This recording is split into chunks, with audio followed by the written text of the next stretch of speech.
Hello, and welcome to Patty Knits and Spins. I'm your host, Patty. You can find me on Ravelry as Patty Sand. I have a group, Patty Knits and Spins podcast, so please come and join me. Today is July 5th, 2014. This is episode 27 with the Loudmouth Raven. So on today's show, I'm going to talk to you about my works in progress, my hoe, my stitching, spinning, Alaska fun fact, and whatever else crosses my mind. So, pull up a chair, grab your knitting and your drink of choice, and let's get on with the show. As you guys can hear, I have a friendly raven in the tree in my front yard, and I'm sitting in the backyard, and he has decided to make himself known. Which, yeah, okay, they do get loud, but they're also kind of fun to watch and listen to. So I'll try not to let him disrupt too much of the podcast, but if he does, that's okay. That's all part of living in Alaska or anywhere else where there's loudmouth birds. This week has gone well, except for all the rain. It finally stopped raining.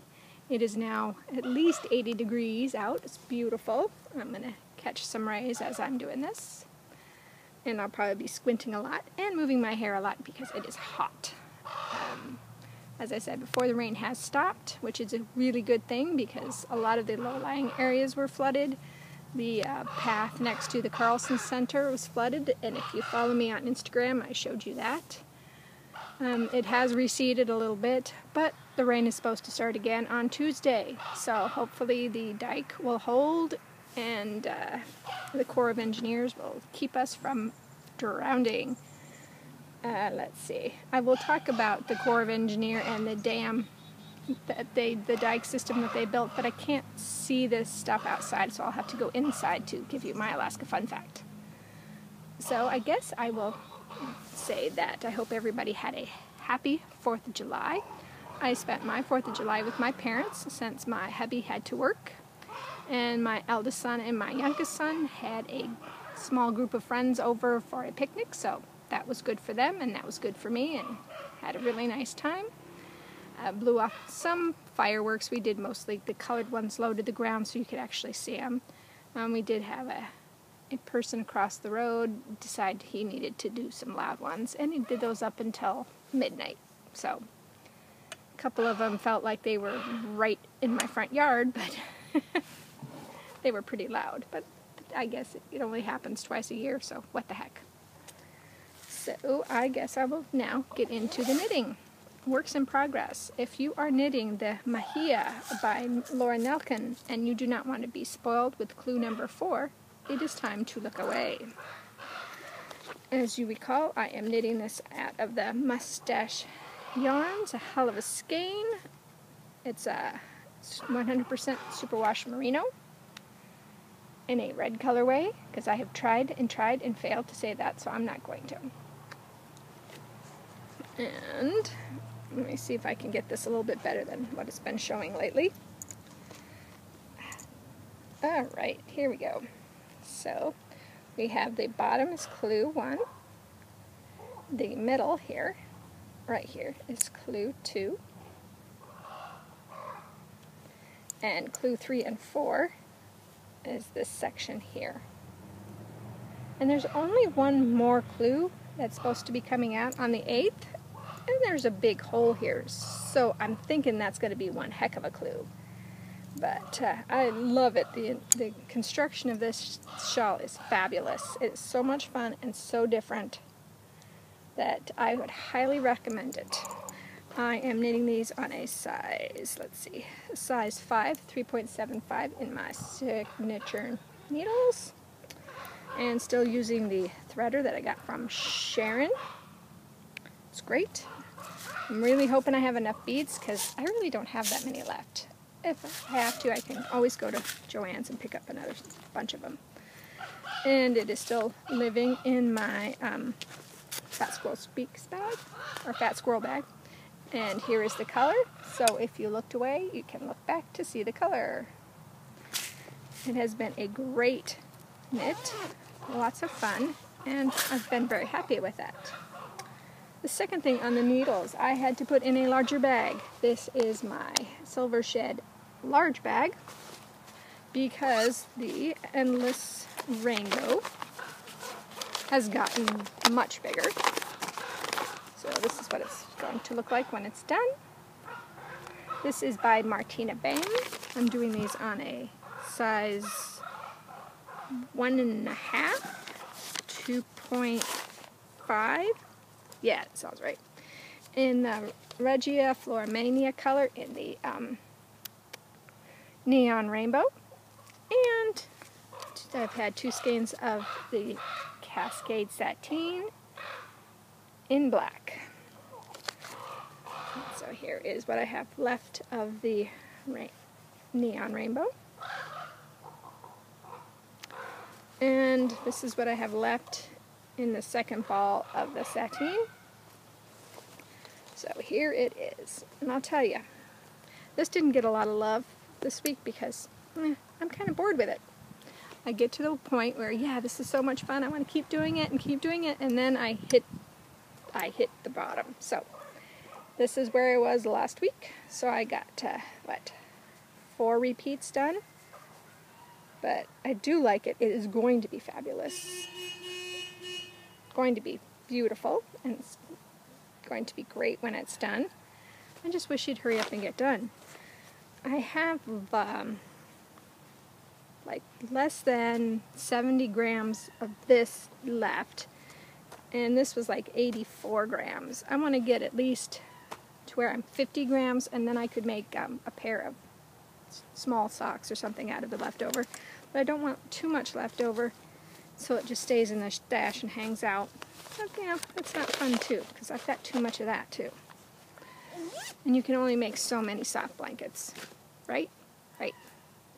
So the third thing that is on the needles, and is the hoe, or the half-finished object, is my stripy socks out of Mejia in the colorway Candy that I got in Hawaii this year. I was here last week. I knit all of this sock. So I started out with a Judy's Magic Cast On for 28, knit up to 24, I'm sorry, knit up to 68. Did my Fish Lips Kiss heel with the other end of the ball. I started doing increases, calf increases, so I could get the sock to go up a little bit higher. And I did 10 of those, and then I did 2x2 rib for a little while. And I had, let's see, this much left of the ball. So I should be able to get a sock block out of that or something. And I started the second toe. These are on a size 1 2.25 millimeter needle. And here it is in the ball, or in the cake. It's great socks yarn. I really like it, and I'll tell you, this heel fits nice. I was pleasantly surprised. This is the second time I've tried it for myself, and the first time I put too much on, or it was too long of a foot, so I didn't like it, so I ripped it out. But this one, let me hold that right. This one, the heel is fabulous. I like it a lot. And I was really, really, really happy. And there's Bingo. It was Bingo, not Bandit. Bingo. But the toes are matching. So it's going to be a matchy-matchy. Very happy about that. And this bag is living in the Lazy Sock Monkey. In the RAR bag. Very cute. Very cute. It's time for another drink. I think I'm going to jump into stitching. I finished the July clue for the Once Upon a Time in the Fairy Tale knit along. I did it this time. And here we go. Here it all is. I'm hoping that those colored threads will shimmer. So we have Thumbelina in a walnut with a mouse and a butterfly and 2 fish. It was a lot of fun, really great, and I am very happy with it. So there we go. Now I'm just waiting for the mysterious Halloween Town, and that should be coming out on the 17th, I believe, for that clue. So there will be no stitching for a while until that clue comes out. So here we go. Closer look. Spinning. I will insert a picture here.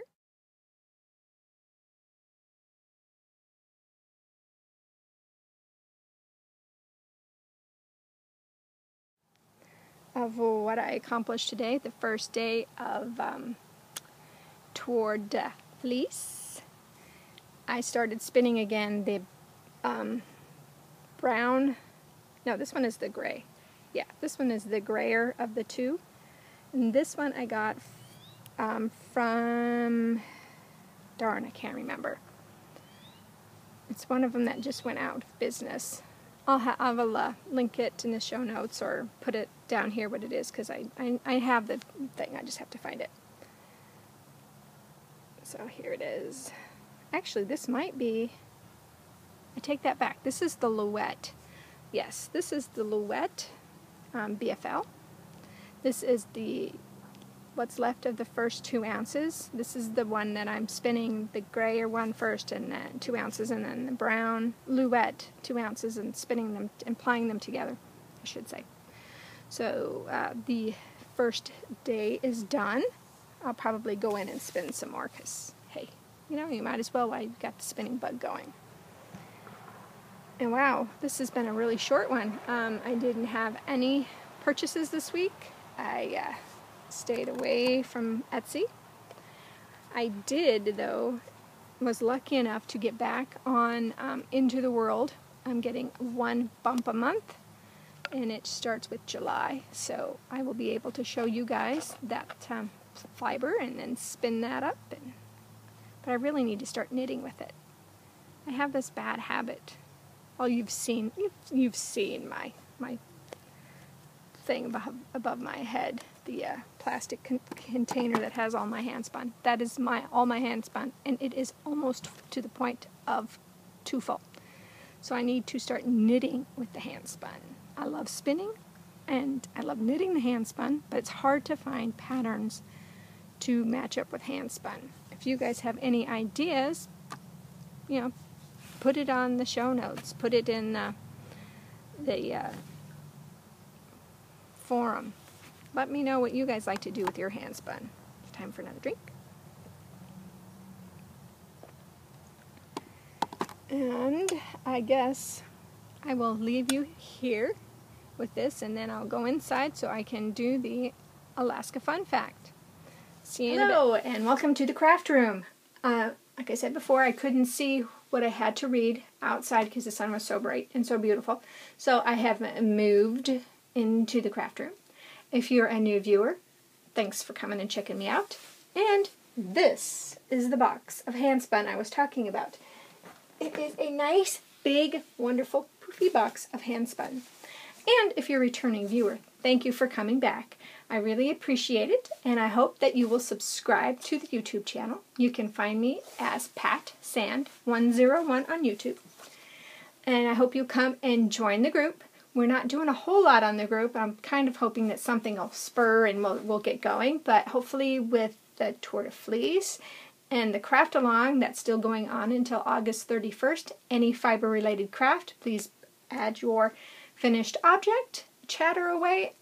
It's all right with me. In the craft along thread. There we go. My words, they're not working. So now I will talk about the Alaska Fun Fact. The Alaska Fun Fact starts with the summer of 1967. Fairbanks was hit with one of the worst floods in Alaska history. The Chena and the Little Chena were 6 feet over their banks. It displaced 7,000 people. It took out it took out roads, bridges, and railways. It cost the damage estimate is more than $80 million.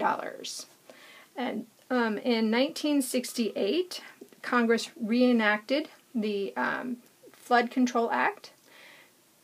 So the Corps of Engineers went ahead and started construction on the Moose Creek Dam and floodway, the Tanana River levee, and the drainage canals within the protected area. Together, they comprised the largest federal civil works program in the state. The Alaska District joined the Fairbanks North Star Borough in development of the project. While the Corps acquired the land needed for the dam and the floodway, the borough purchased the land for the levee and the drainage canals. So, here we go. The construction began in 1973, and the Corps completed the $256 million Chena project in 1979. Its key component of the dam and the levee system is located 20 miles east of Fairbanks, and it is a massive concrete outlet, works, and floodgates.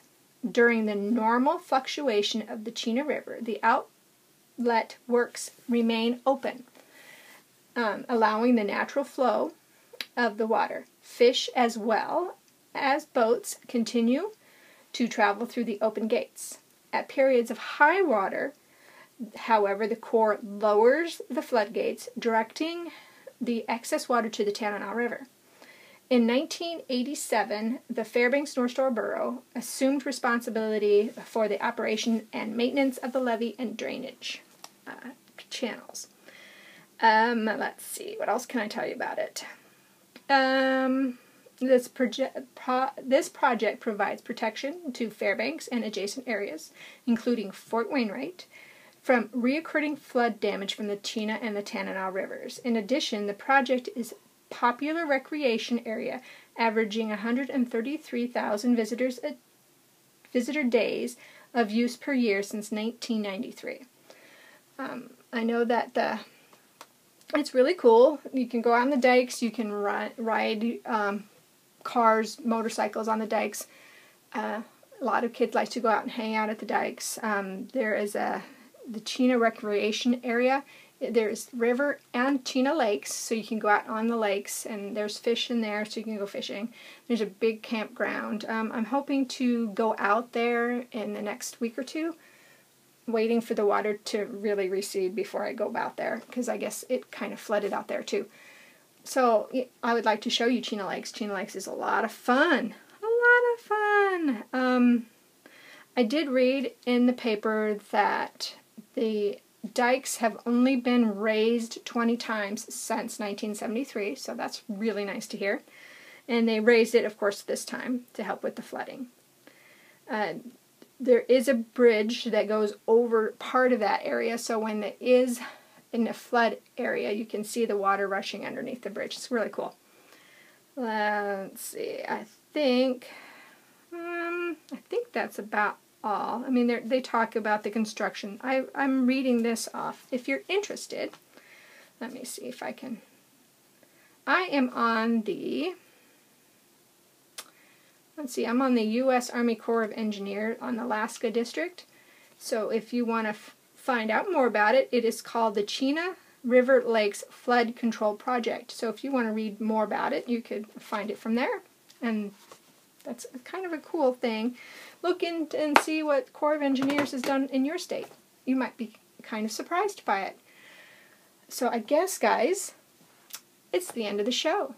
I appreciate each and every one of you for stopping in and saying hello. And Flo, thank you so much for all your wonderful comments. I know sometimes it's hit and miss if I answer, but I do read them and I do appreciate them. Palette PC, keep up the stitching. It looks beautiful. I'm really enjoying that. I have been watching a lot of cross-stitch videos too, and a lot of stash videos. Those are a lot of fun.